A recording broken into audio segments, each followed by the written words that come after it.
Welcome.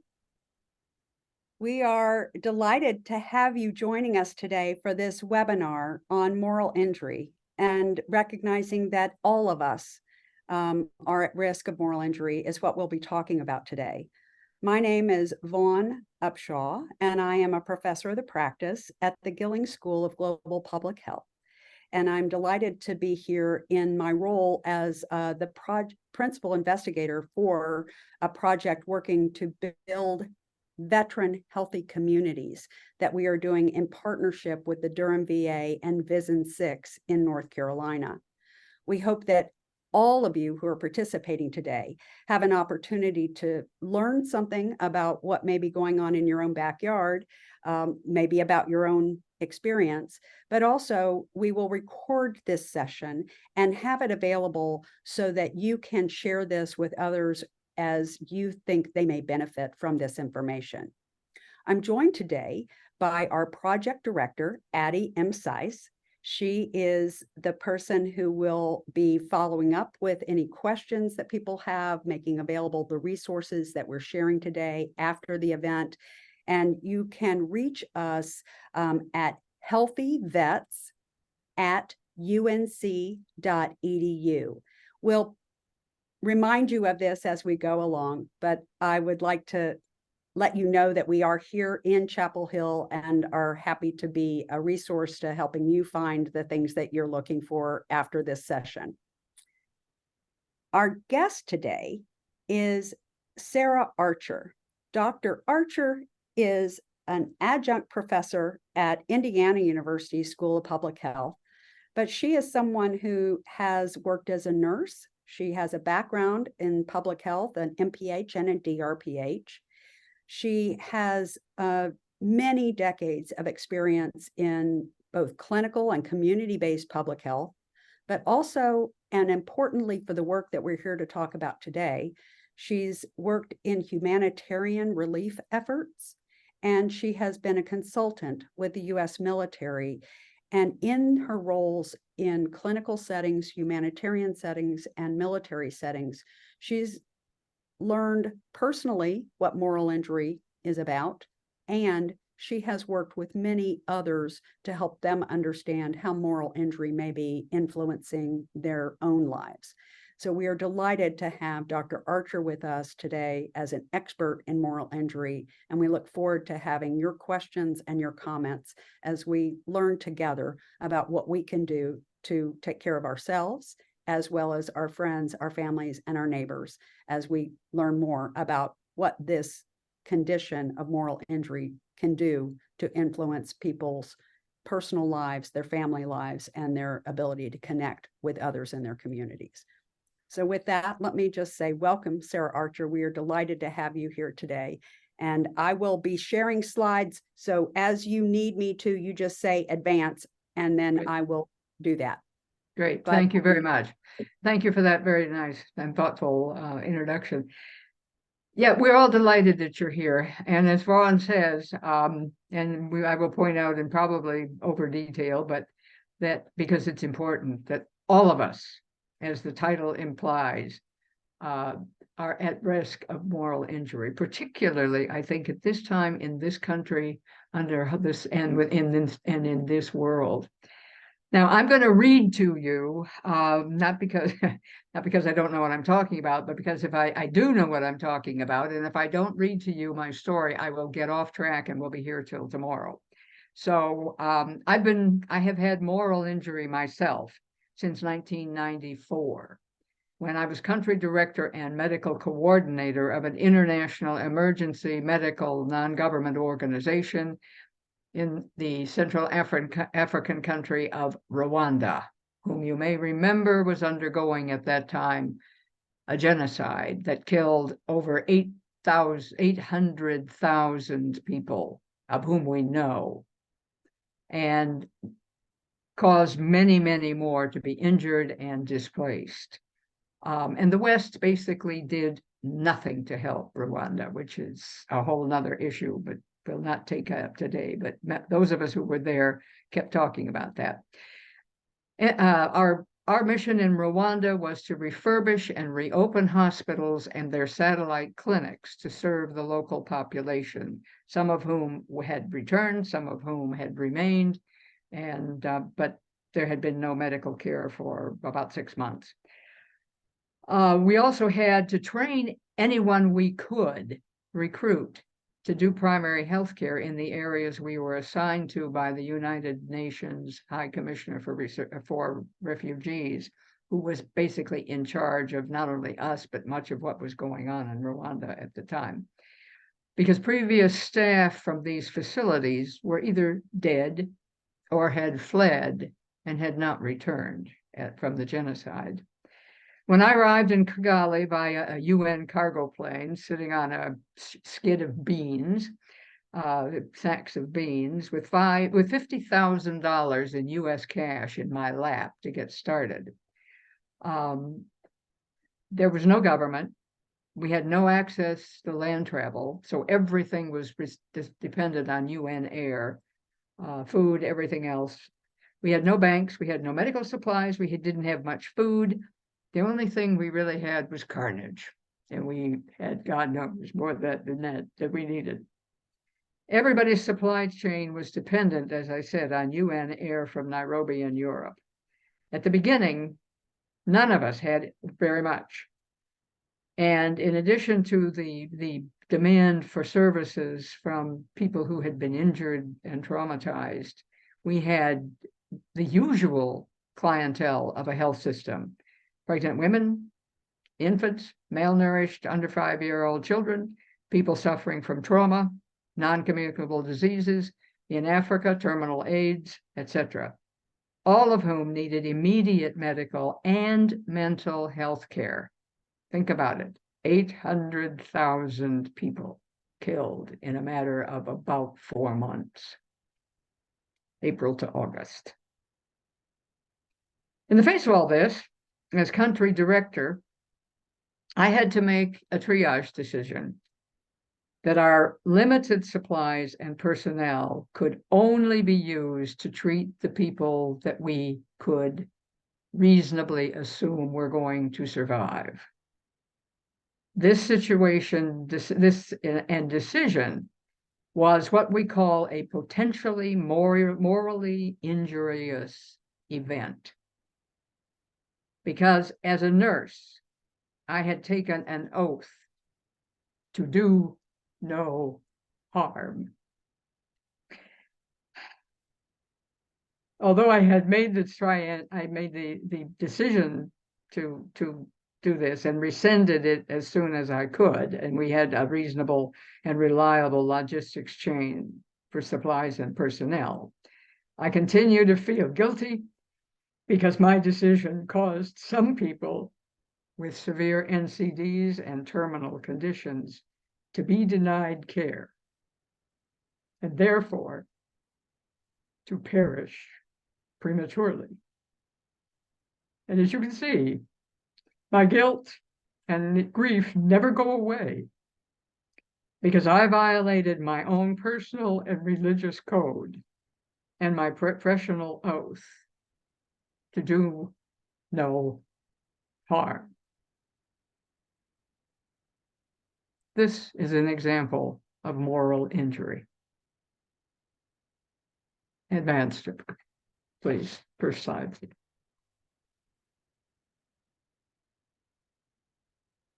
Moral injury is a wound that eats our souls and kills us from inside if we allow it to do so. And I will emphasize this from my own experience as we go along. If we allow moral injury to incapacitate us, it will, and it will kill us. Advance. So what is moral injury? You can see here it occurs when, as I did, you violate your own conscience, your own moral compass. Someone takes part in, witnesses, or fails to prevent acts by somebody else or themselves that do this also. This is particularly difficult for combatants, and the military, again, is where we have learned most about moral injury, although moral injury is not new. It appears not labeled as such, but in the Iliad and the Odyssey, written by Homer back in the way BC. So we've known about this for thousands of years, but now we're beginning to pay much more attention to it because of the suicide rate, particularly amongst our veterans. Another reason why this project that Vaughn and our colleagues are doing is so important, because the suicide rate amongst veterans is higher than the national average and is awful and is preventable. And someone, again, who witnesses things, you could just watching other people do this can give you moral injury. This is why families are at such risk, is watching what happens to their loved one who deteriorates because of their moral injury. Advance. Healthcare, anybody can get it. Anybody. All of us are at risk of moral injury. We didn't really think about this, I think, until the pandemic and the number of healthcare workers and first responders who have moral injury and have left their professions because they simply can't do it anymore. Partners and families of people with PTSD, which is very prevalent amongst returning veterans. Parents who abuse their kids or neglect them. ACEs is on the rise. And parents, if they think about this or they become aware of what they have done or have not done for their children, can have moral injury. Teachers, police, anybody. You make a promise and you break it, and somebody gets harmed because of that. These are all potentially morally injurious events. And they will catch up with you if you have any kind of a moral core. So moral injury is basically things that we did not do, we failed to stop others from doing, we failed to report. The second cause is betrayal, such as, again, it says the disillusionment and loss of trust in others and institutions and even yourself, in whom you had trust, but you haven't got it anymore. Next, advance. Okay, moral injury is a normal, repeat, a normal psychological, emotional, and ethical response to moral trauma resulting from what we did, what we failed to do, what we did not intervene to stop. It is a wound, as it said, that kills us, kills our soul and us from the inside. But we don't have to let it do that. We can help ourselves and help others. Moral injury is not a mental illness. We are not crazy. We may be weird, but we are not diagnostically mentally ill. There is no real, the definition I quoted at the beginning comes from the disabled American veterans who have vast experience with both PTSD and moral injury. PTSD is a psychiatric injury. Moral injury is emotional, psychological, and ethical. Eventually, it becomes physical because stress does that to us, wherever stress comes from. So it is not a mental illness. It is not burnout. It is not PTSD. It is not exhaustion, although sadly, some people, poor souls, have all or some of these simultaneously or serially. They are not mutually exclusive. Again, it is a moral injury to moral, emotional, and psychological response to a traumatic injury. Not necessarily a physical injury. This is a mental injury. And we will see why I make that distinction. because the response to PTSD is fear and therefore mortality. Moral injury is grief and guilt, which are morality. Next.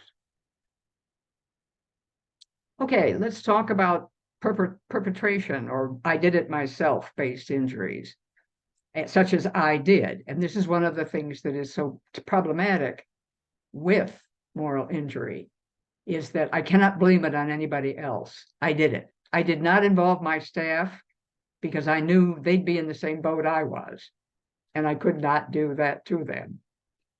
Besides, I was getting paid to make decisions and I made them. And this was not a committee meeting. This was a fiat. I simply made the decision and said it. I had some pushback, but I held firm. Okay, so perpetrating, failing to prevent, bearing witness to, or learning about acts that transgress one's deeply held moral code and religious. This is repetitive purposely, so that we get the message. That, again, this is psychological, self-induced, self-perpetuating, because we keep reliving it if we don't figure out how to not do that. The actual perpetration of acts of unnecessary or capricious violence, which is a real problem for many of the military, and perceived acts of commission or omission, again, that violate our own sense of honor and duty. Next. Betrayal basis, unethical, immoral actions by trusted leaders, whether those be commanders, clergy, politicians, whomever. Failure of authorities to hold leaders or institutions accountable for the negative consequences of their unethical behaviors. An example comes to mind immediately of the Roman Catholic Church and their failure to do something, to do something appropriate about pedophile priests. It also is our United States withdrawal, precipitously, in my opinion, from Afghanistan in 2021, leaving behind a vast number, we have no idea how many, we civilians, of Afghans who risked their lives and the lives of their families to help our troops and saved our troops' lives at the risk of their own, and therefore were promised by the government and by the military personnel whom they helped that they would get them out of Afghanistan to a better life. And we as a country failed them. We left them, so many of them, behind. And this has had a very strong effect on many veterans. And there are organizations of veterans and their families who are trying to help, still trying to help our Afghan colleagues out, relatively unsuccessfully, unfortunately, still. Next.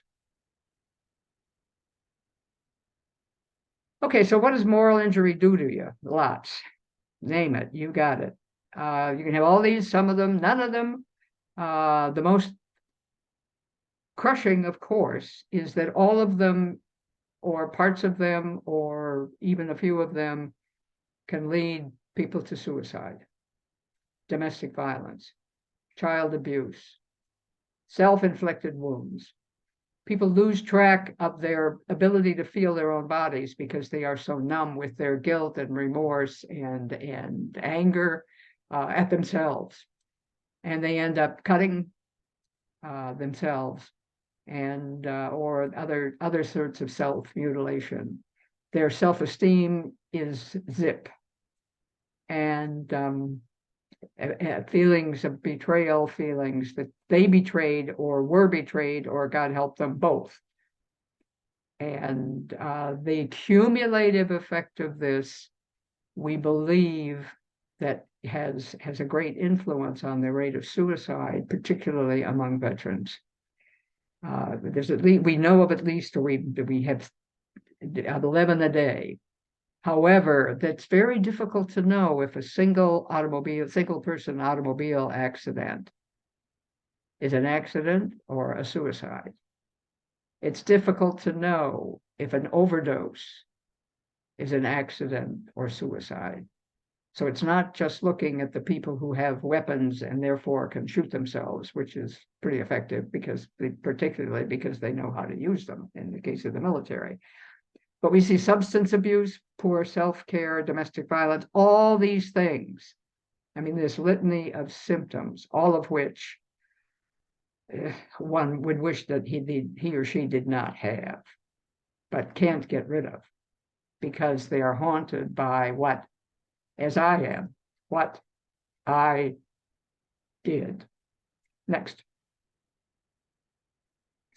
All right, this is, again, looking at shame, guilt, anger, self-contempt, loss of honor, loss of joy. One of the real problems with moral injury people is their affect is as flat as my desk. They're not able to show emotion except anger and violence often, because those become automatic reactions, reflex kinds of things. But they have very great trouble with personal relationships because they feel they are so unworthy that nobody would want to know them anyway, and they're no good and they shouldn't be here, and that's why they commit suicide. Very logical, unfortunately, and also preventable. Again, loss of trust. If they were religious, they aren't anymore often. They feel there's no goodness, there's nothing worth living for, in short, because they are so awful because of what they did or did not do. Next slide. Now, we're putting our questions into the presentation. So let's because I'd like to know what your reactions are to this and what you think about it. Perhaps reminiscences about some people who fit this picture. Anything you'd like to bring up for the good of the group, please. Because otherwise I'll go on talking. You have a chance to talk now, so you better do it. I'll just yeah, go ahead. Interject quickly and letting you know that in the Q&A, you can enter questions that you have. You can also use that for comments. Everyone will be able to see what you put in there. So I just want to be sure that this is something that can be, that you can upvote and do other kinds of things. And as you can tell right now, there's going to be some responding to things that are more administrative in real time. But I would like to also encourage any of you, if you have questions for Dr. Archer or have any examples or things like that you think are relevant, please feel free to share those.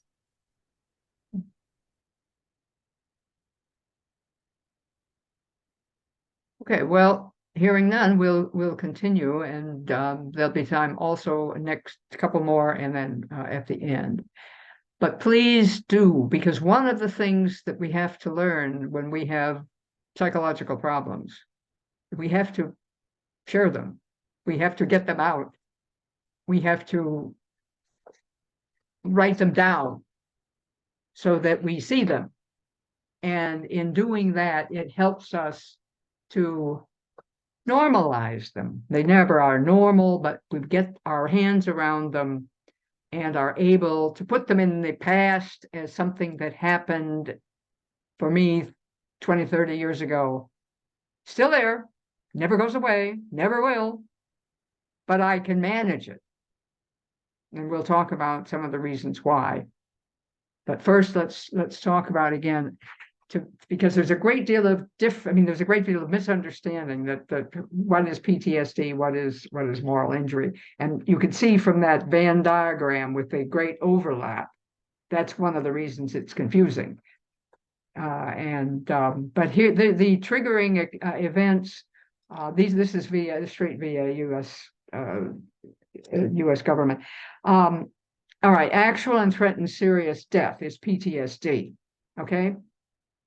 So veterans who've been in combat, every one of them has a reason to have PTSD, who has been in combat, not the back folk and the disc people, but the people who are actually in combat. Moral injury is acts that violate deeply held values, my values, and I did it. Individual's role, the killer here is perpetrator. PTSD usually are victims. Moral injury, PTSD. Now, I'll tell you a brief, quick story. A number of veterans in my 22 years working with privilege to work with the United States military in counseling and talking with and eating, drinking beer with, which is really the way to get the information you want or they want to get out, is that you're on a patrol and you hit an IED. I'm an OB nurse, sorry. An IED, explosive device. And then most of your brothers and comrades are blown up. Many are killed, others are maimed. The next day, sometimes people go AWOL, go rogue. And My Lai in Vietnam is the most famous of these, but there's many, many others that were not on the scale of My Lai, but were precisely the same cause and response. And civilians are killed. PTSD from the IED, moral injury from the retaliation. And the American Indians have a saying, if you go out for revenge, first dig 2 graves. And so you pay for this.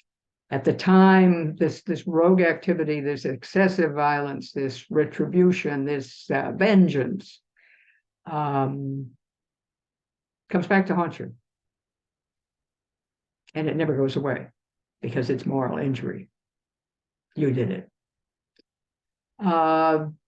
Fear, horror, helplessness. I'm just reading down the PTSD line versus guilt, shame, and anger. Very different symptoms, reactions. The absolutely overlapping here. And psychological arousal, yes, in PTSD, that's one of the real problems. They're flashbacks, they're relivings of this. And they really relive it. Sweat, blood, and tears when they relive it. This is no joke. We don't do, moral injury people, yes, I remember what I did, I think about it, but since it was not a threat to me personally, so I handle it differently emotionally. Psychological arousal, no, we don't do that very often. And the loss for PTSD, safety. Somebody else did this to me. I'm afraid for my life. They tried to kill me, and they probably will again. Moral injury, trust. Trust, unfortunately, not only in others lost, but in myself, because I did it. And that's why moral injury is so difficult to deal with, because I can't blame it on anybody else. Okay, next slide. There's our overlap.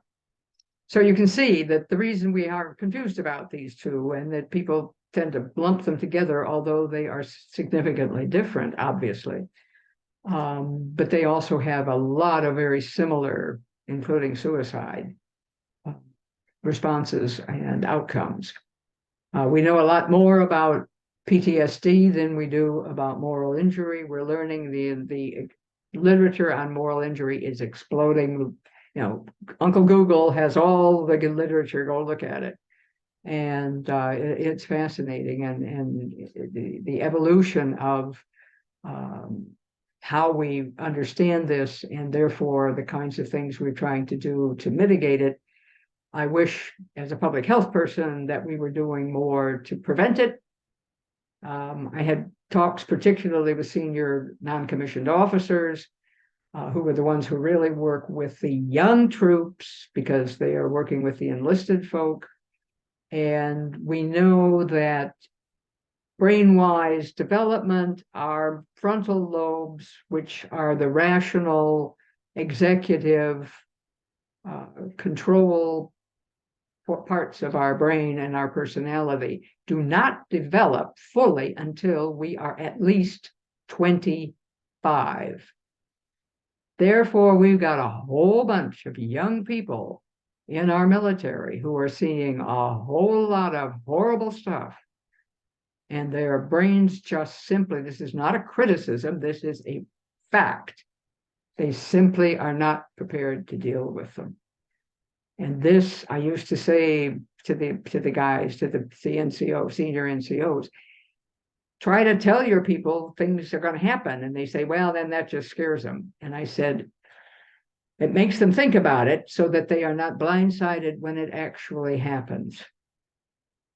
And this is one of the difficulties. I never could get them to do it. They don't want to do it. So that these young people particularly, and as young people, the people I worry about most from the military side, young enlisted,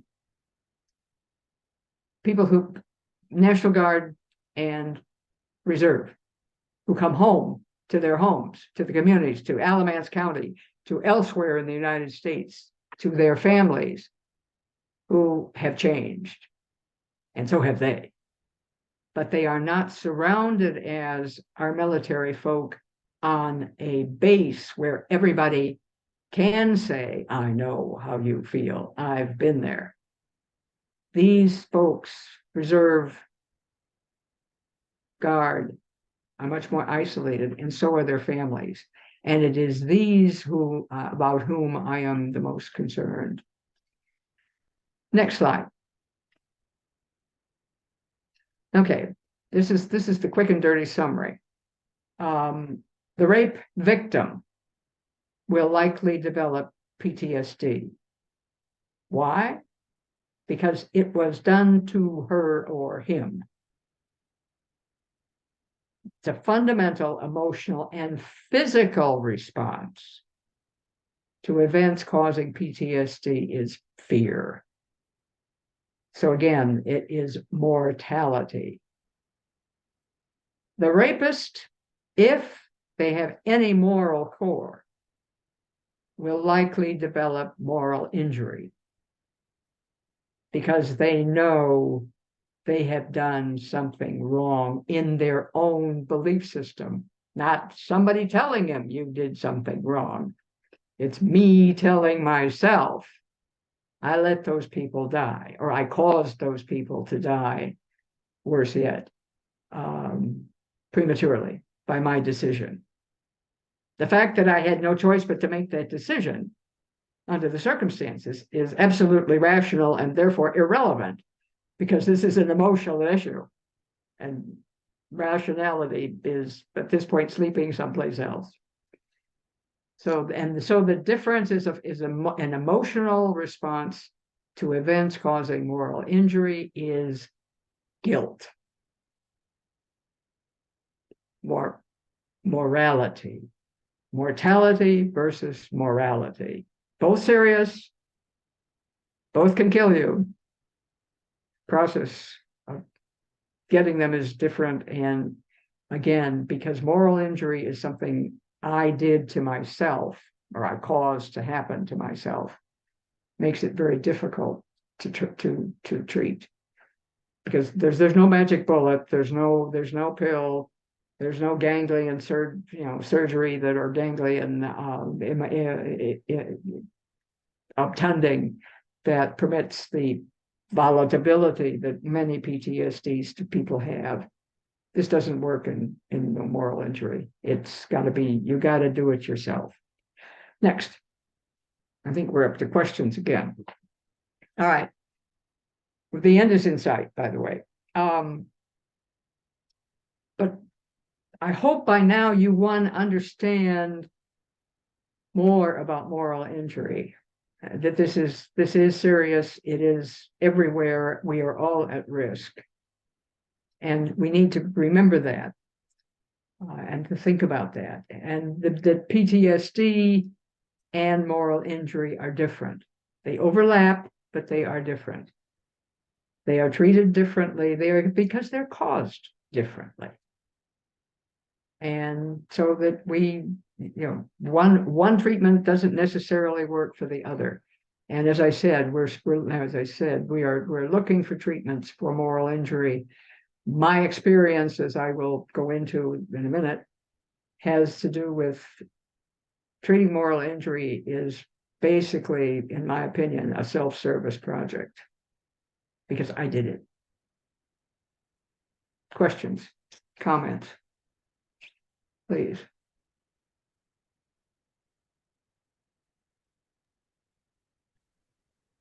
Sarah, as we give the audience a chance to reflect for just a minute, I know that we may have people who are going to hear this webinar who may not have direct involvement with the military, Right. but they have, I'm thinking about faith communities, I'm thinking about healthcare workers, I'm thinking about first responders. And in your experience, is it different for people who are in those settings from what we might think about happening for someone who's in a military environment?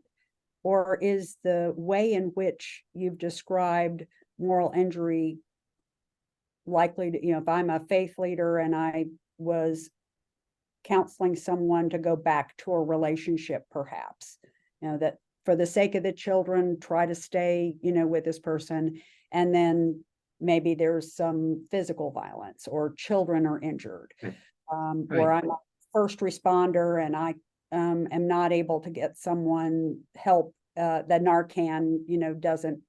Right. Work. Narcan doesn't work. I mean, it's too late. Yeah. Yes. Yeah. So there are many, many things that I can imagine people who are not military having to carry with them. And is that also what we're talking about here? Yep. I think absolutely. Absolutely we are.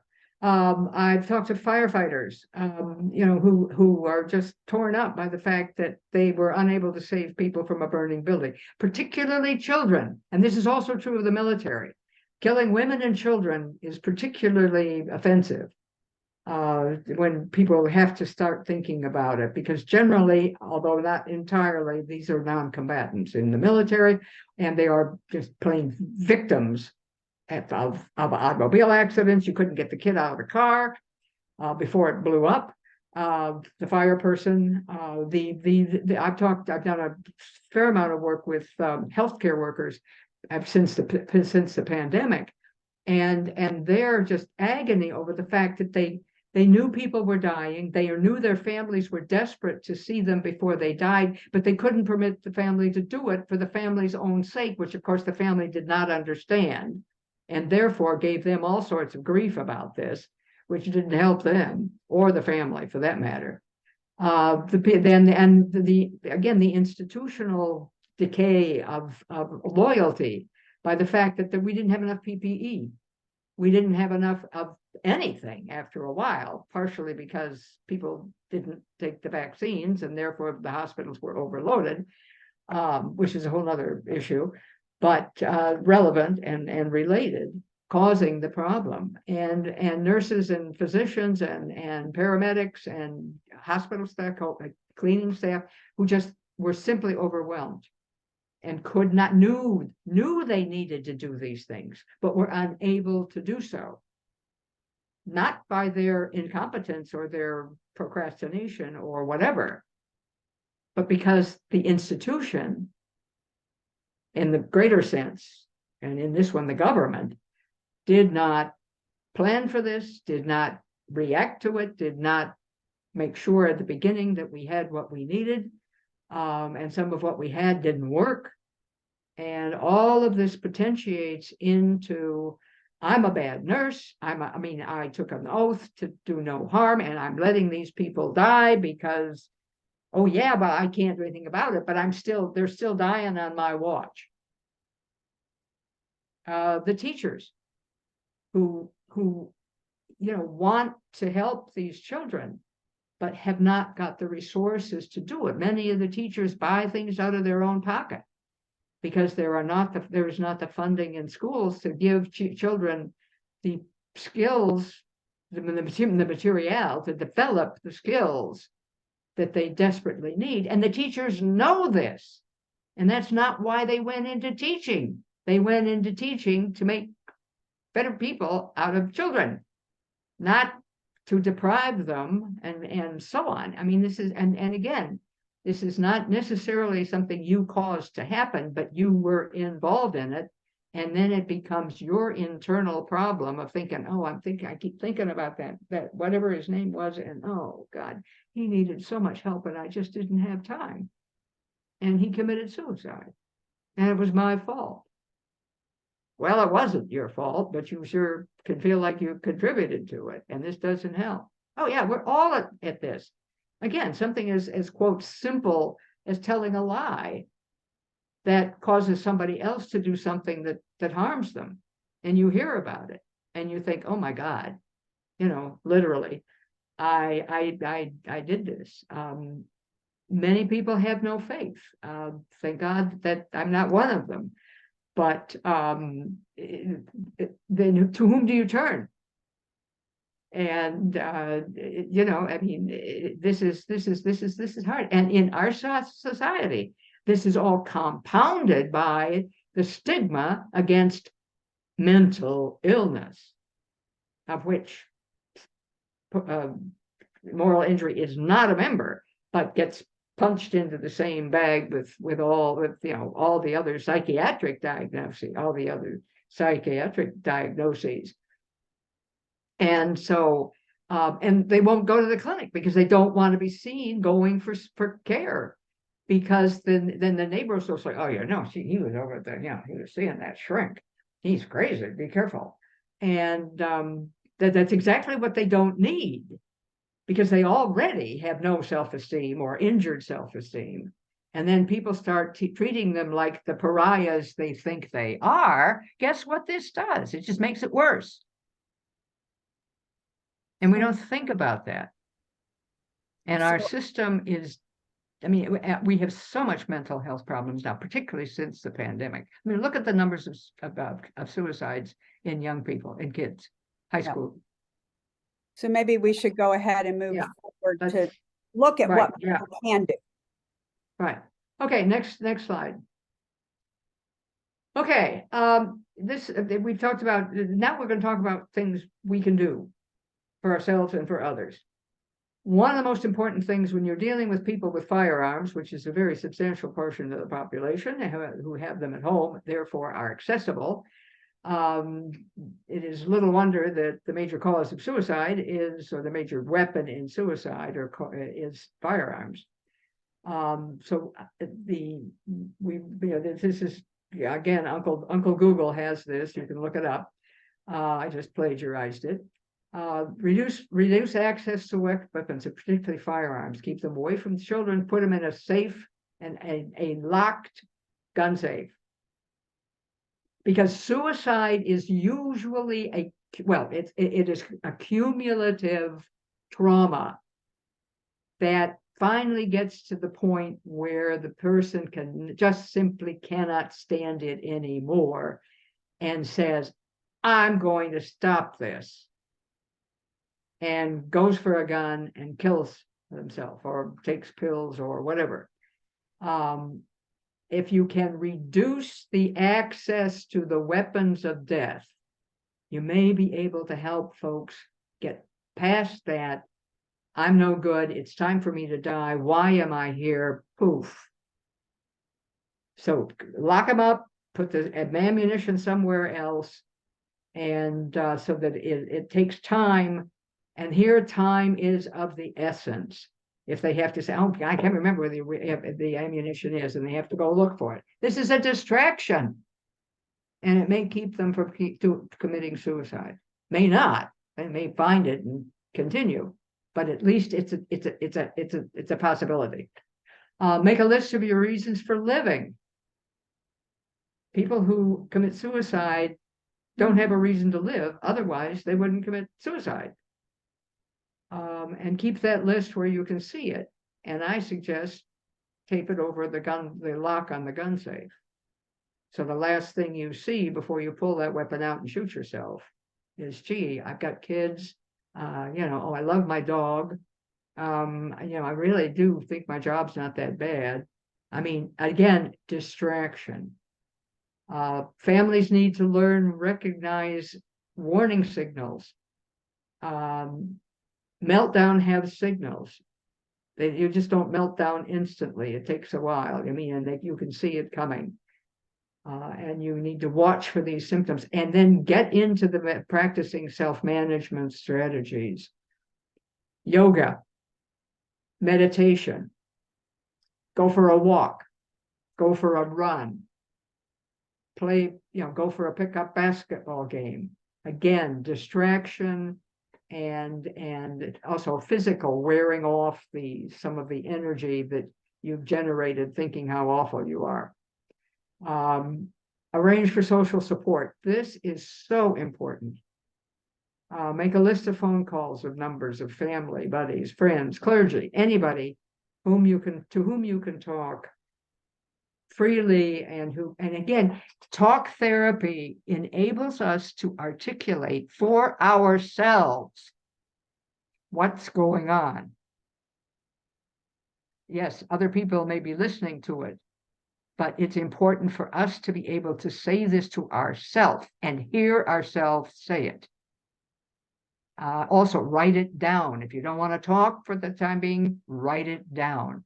Forces you to think through it, and often will help to get it into perspective. Well, but that was a while ago. Why am I still, dwelling on this? I can't do anything about it. What is done is done. You cannot change it. You may be able to seek restitution or recompense of people you have wronged, and you may not be able to. But what's done is done. You can't undo it. Move on. Learn to live in the present.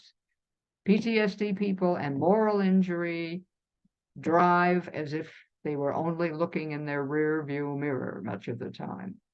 And you've got to stop doing that. You've got to find a purpose, a mission.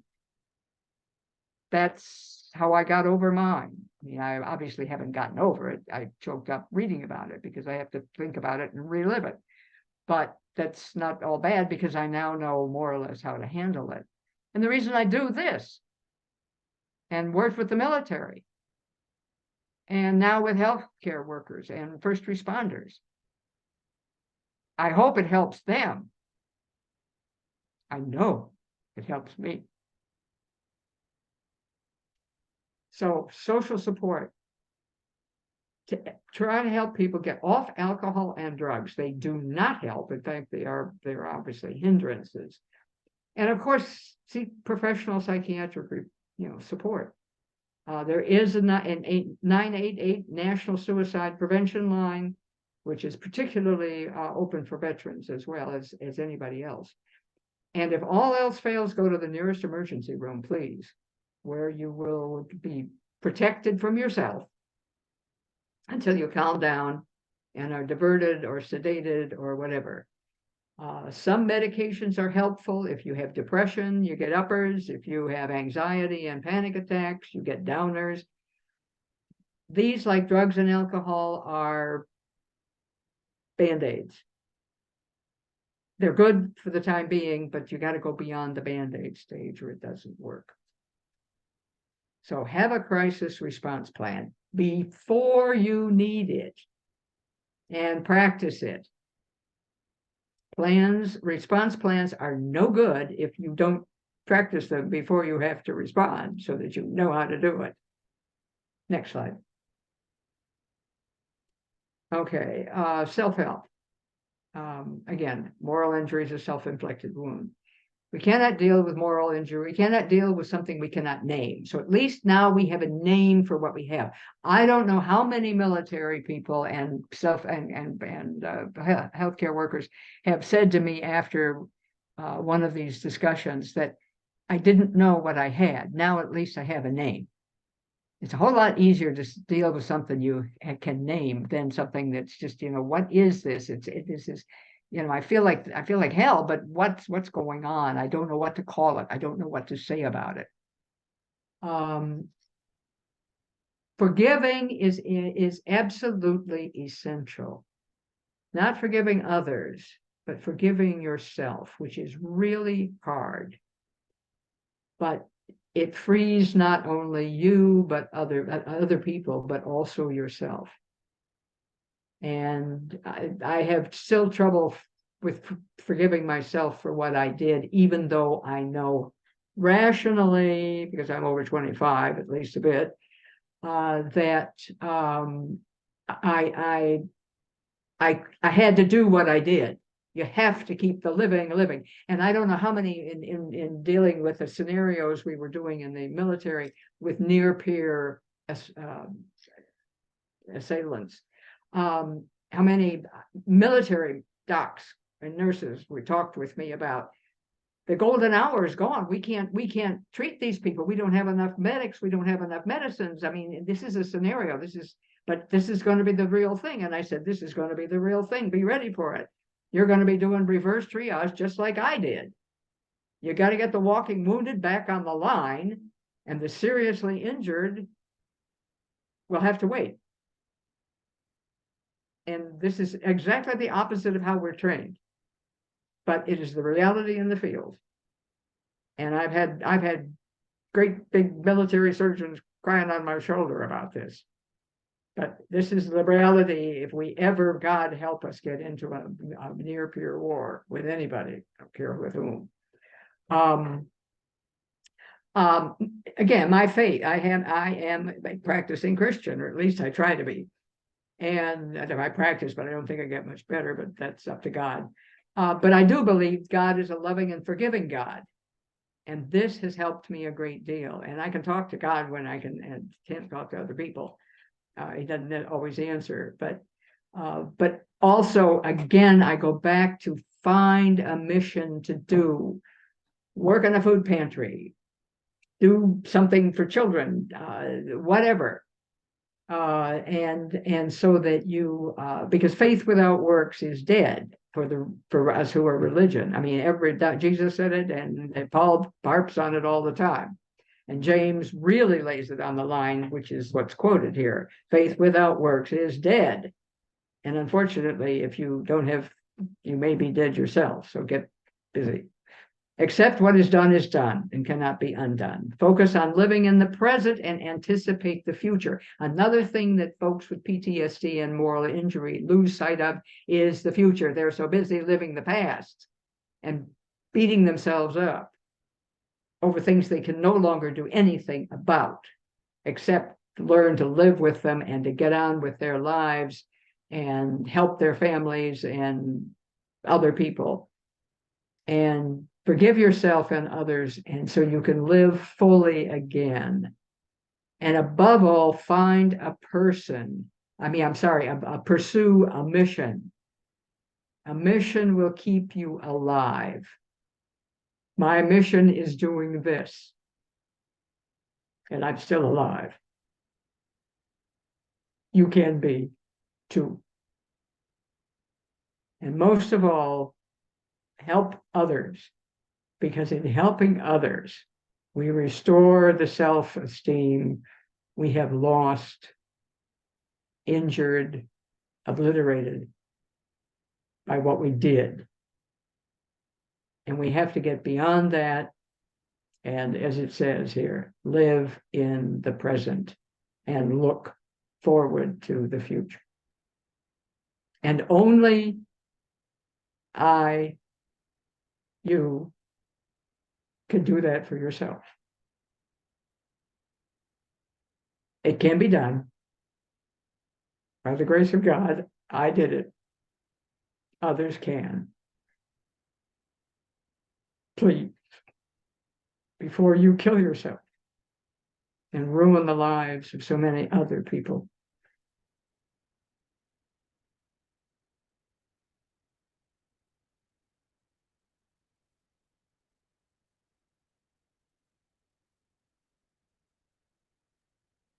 Any comments from anybody? Yeah, Sarah, there is a question that was put into the Q&A, and Good. is there a spectrum to moral injury? What comes to mind is corporal punishment. You mentioned abuse by parents.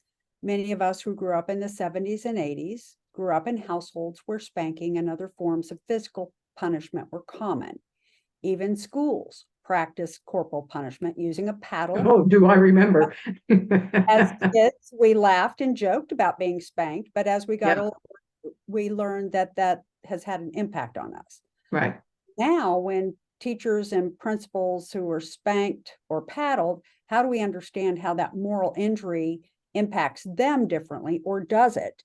And as a parent who chooses to spank, or another educator that has to abide by the rules, how does that play out in terms of what your own moral or customs are versus what the external guidelines are? I think this is kind of that conflict sometimes between what we believe and what we were raised to do that, and now these are rules that are outside. Right. There are studies that show that children who have suffered adverse childhood events, ACEs, tend to repeat them with their children. There are, and so, I mean, this is what you learned, and it's imprinted on your animal brain, reptile brain, they call it, the psychiatrists call it. And it's easy to do, but you have to, pardon me, I didn't realize this was alive. People who have suffered domestic abuse, I mean, have witnessed domestic abuse in their childhood or experienced themselves, tend to be repeaters. Yes, so I think the answer to your spectrum question is, unfortunately, for some people, certainly not all, the answer is yes. And people need to be aware of this, that it's because, there's two sorts of people, I in my opinion, and, I grew up getting spanked and I'm going to spank people, my kids, or I grew up being spanked and I am never going to spank a kid if I can possibly avoid it. Why our brains bring us to that dichotomous decision, I don't know, but they do. And so some of us will never spank, which also has perhaps problems, and others will, which definitely has problems. And society has also changed in terms of our tolerance for that kind of violence. I wish it would change in terms of our tolerance for violence, gun violence, but it hasn't. But but yes, recidivism, repeating, yes, does occur in families, and as do many other things that turn out to be intergenerational. It's not inevitable, but it does happen, and people need help to think about this. So that, again, and to talk about it, I was spanked when I was a kid. Again, get a group together. We used to do anticipatory guidance with expectant mothers. You're gonna when you're getting close to delivery and you drop, you're gonna have to pee every half hour. Just be ready so you're not surprised, and whatever. So that they were not blindsided. Again, back to my talking about senior NCOs talking to troops about what they're going to see when they go out to kill people, because they're going to get the people trying to kill them too. You're not blindsided by what happens. And if we expect things, they are not as frightening and debilitating as when they catch us totally unawares.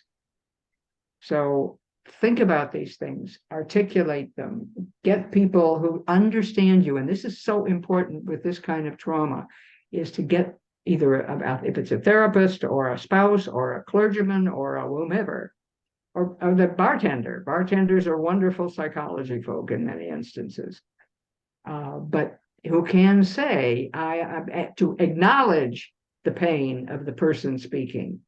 And if they have suffered the same thing, to be able to say, yeah, I know how you feel. I've been there, and this is what I did, or maybe this will help you. This is Alcoholics Anonymous again, one more time. And the serenity prayer. God, give me the serenity to accept what I cannot change, the strength and the courage to change what I can change, and the wisdom to know the difference. Thank you, Sarah, for You're this welcome.